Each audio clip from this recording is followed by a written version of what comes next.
Okay, this video is about perfectionism, and full disclosure, I'm a perfectionist too. I'm a recovering perfectionist. I'd like to say I'm fully recovered, but clearly I'm not fully recovered because I already recorded this video once, uploaded it to YouTube, and I didn't like it. So I took it down and I'm re-recording it. So I'm clearly in process. And I suspect that you've either realized that you're a perfectionist, or perhaps you're just in the beginning of your own journey out of perfectionism too, or you wouldn't be watching this video.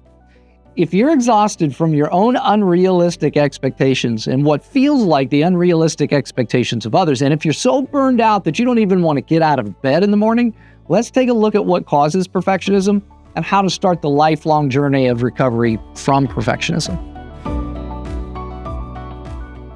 So I think it's best if we start by acknowledging something.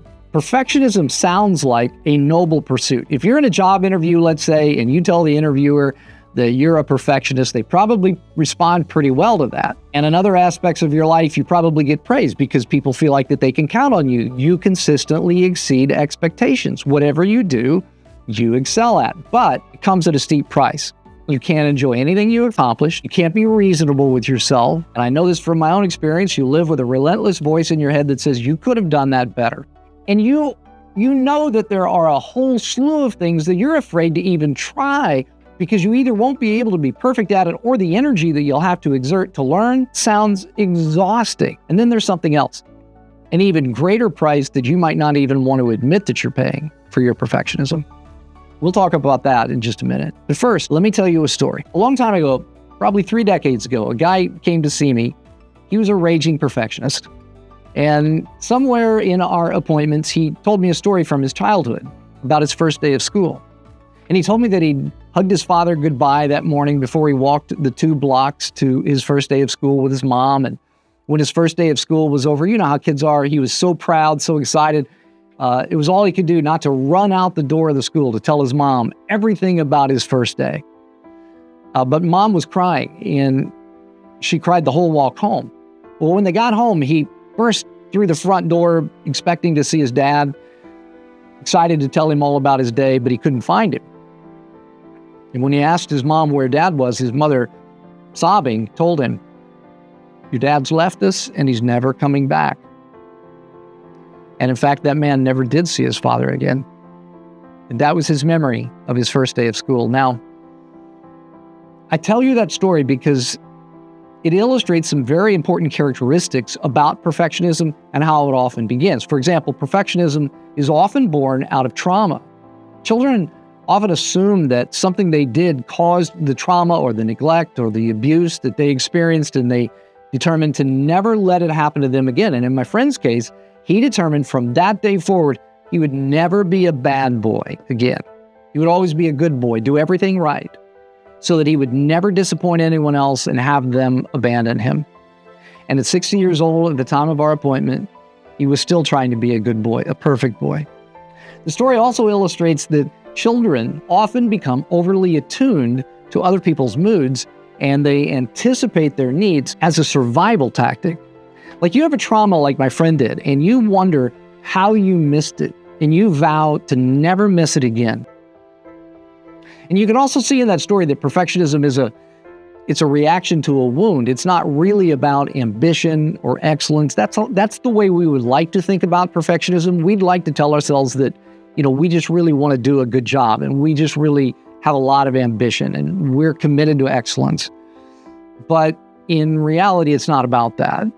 Perfectionism is an armor that we build to avoid shame, the mask that we wear to feel worthy, the structure that we cling to so that we don't fall apart, all of which is to say that perfectionism is rooted in shame. Now, your story might not be as dramatic as my friend's story. You might have grown up in a family of, let's say, high achievers. And whether it was stated explicitly or it just sort of seeped into your consciousness over time, the message was, you're only as loved as your performance. Like, achievement got awarded in the family, and the lack of achievement was criticized or punished maybe, or scorned somehow. And so you became a perfectionist. And the problem is that perfectionism becomes your identity. It's who you are. It's how you think of yourself, and you take some measure of pride in that. The problem is, and I suspect you're aware of this, it is not a sustainable way to live. You'll burn out eventually. And here's where we get to that price that I was talking about that you're paying. that may be so high that you're afraid to admit it to yourself. Perfectionism is terribly lonely. You're firmly convinced, see, as a perfectionist, that your perfection is the admission ticket to acceptance. But if I can't show you that I'm not perfect, then I can't ever know if you'll still choose me. Connection requires vulnerability, but perfectionism builds walls instead of building bridges. And see, this is where the journey of healing from perfectionism begins.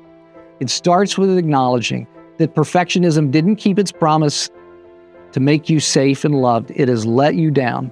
In fact, it's done the very opposite of what it promised. It has left you fearful and lonely, never sure if people would love you if you showed them your mess. You might be surrounded by a lot of people. In fact, I suspect you are. You may have built an overwhelming number of people who depend upon you to keep up the image of having it all together. Perfectionists usually do that. Still, though, you're deeply lonely, which means that perfectionism is your enemy, not your friend. So healing starts by acknowledging how deeply lonely you are and exhausted and burned out. Now, I have more to say about how to heal from perfectionism in my next video, which you'll want to make sure that you catch. But I'd like to ask you to comment in the comment section below. Maybe just acknowledge that you're lonely, or acknowledge that perfectionism isn't your friend, or just say yes if this video resonates with you. Or maybe you would want to tell us your story about where perfectionism started for you. Or maybe, just maybe, you might want to admit an imperfection that no one else knows. But only do that if you feel comfortable. And of course, if you would, feel free to share this video with people that you love and care about, that you think could benefit from it. Hit the like button if you would, and please subscribe to understand people and to understand yourself so that you can transform your relationships along the way. Grace and peace to you. I'll see you in the next video.